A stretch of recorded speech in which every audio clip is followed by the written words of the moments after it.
But it's endless. Memories and reminiscences is endless. Baba was infinite. Everything is infinite. His stories are infinite. As the sun, he is infinite, and his shadow is infinite. Sometimes this when we see the shadow, Baba himself has said at one point, at a particular thing which I do not wish to talk about, he said, remember, I'm the sun. And so as long as we keep our face to him and we don't turn away, as long as we never show our backs to him, we never see our shadow. It's our own shadow, you see. So as long as we keep our face to him, just the sun, shadows behind, that's his business. He looks over our shoulder, he sees everything else that's concerning us, the whole world, whatever it is. The universe is his business. Our business is Baba. Baba's business is everything, everyone. But as long as we face him, the more, heaven forbid, if ever we just turn round. Oh, I've seen that when and the suffering that the person's asked on himself or herself. Mani, what is about, I'm curious about the different, after being with Baba a certain amount of time, different kind of stages in Baba, and about this feeling of love. Like, you said, like, you become empty, like, do you always feel, like, very happy and loving around Baba? You feel empty, or you feel, No, I'm talking of now. yeah. I'm talking of emptiness now. But when I said when we came to Baba, we were empty, means empty of learning, empty of, our minds weren't crammed with the superfluous or unnecessary things. We were unmolded, we were just pure uh, vessels for him. I mean, we didn't have, well, there's nothing we could boast about. But I mean, even now, we can't say we achieved this. Look, we were with Baba for so long. We had this. No, because there isn't anything for us to. It's all His.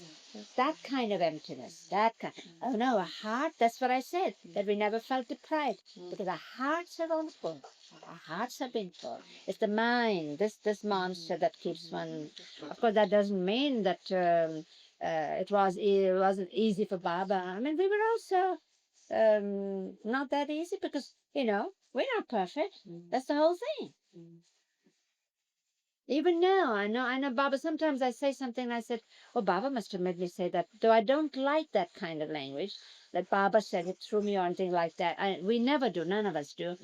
But sometimes I'm surprised and I say, they ask me something and I don't know.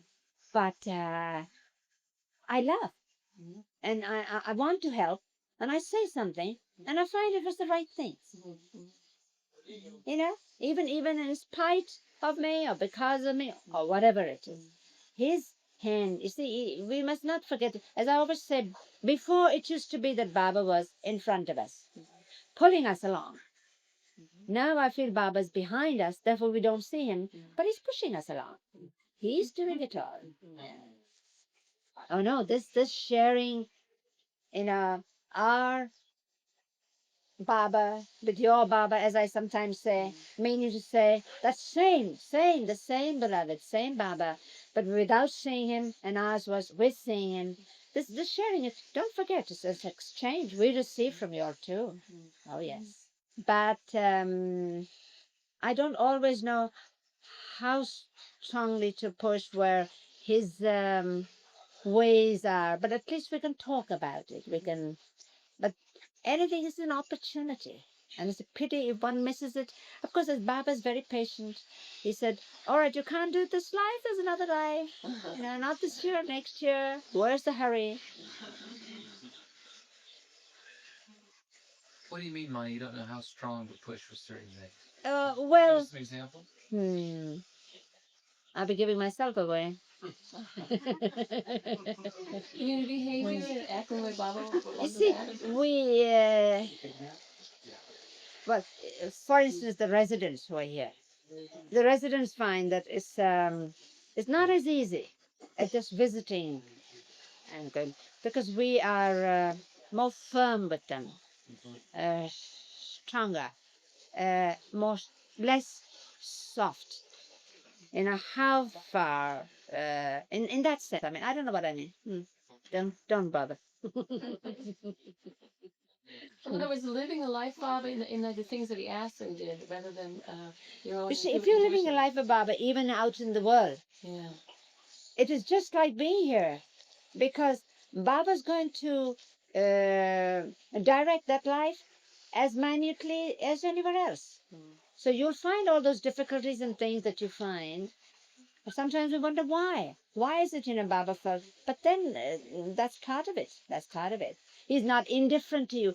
One way to take the difficult bumps of life is to remember that Baba knows, and if Baba he wants you to go through it, it means he's not indifferent.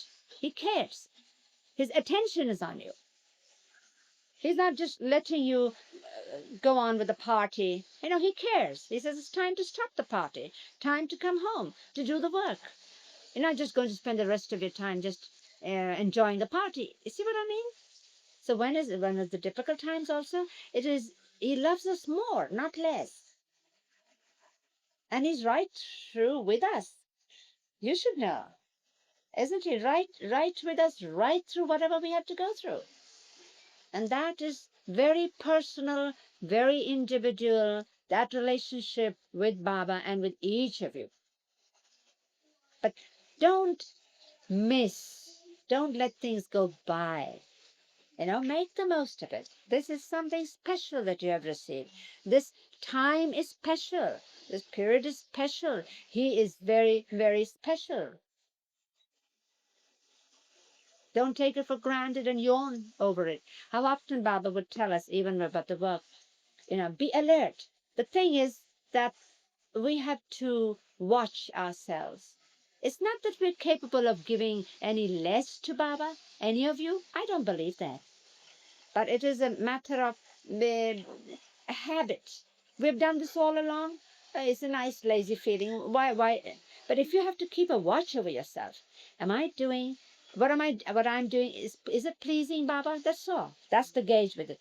Is it? You will always know. I won't buy anything that anyone's saying that. But we never know. When do we know when we're pleasing Baba? You will always know. And he knows that you know, and you know that he knows that you know, like the time when we would be in Baba's room, and suddenly he'd look at one of them and say, like that, "What are you thinking?" And everybody looks at that person, and you don't want to say aloud what you've been thinking. My goodness gracious! I repeat the one, my favorite thing, because others I don't so much remember, but my favorite one was that when Baba looked at me suddenly and said, "What are you thinking?" And I just went pale and set my lips. And usually the answer was, no matter who Baba asked, the answer would be, "Oh, nothing important, Baba, nothing." And Baba would just nod. He would not insist that you would say it. He knows that you know that he knows, and that he knows that you know that you know. You see. But my thought at that time, at that moment, was, here I was right before Baba, but I wasn't with him because I was thinking of somebody else. One of us walked into the room, and I was thinking, not that blouse again. Horrible, horrible color. Does she look at herself in the mirror? I mean, doesn't suit her one. Now, Baba asked me, what are you thinking? If I said that, I have to live the rest of my life with her. I'm not going to say. So I say, oh, nothing important, Baba. And now, just as all this is happening, I see the rest of us, 5 or 6, who are in Baba's room in Merazad. I see the rest of them, sitting up a little straighter and sort of, that look that you can't mistake, waiting for Baba to say, what are you thinking? So they can say, you, Baba. And I was very happy when Baba didn't ask any of them. So I said,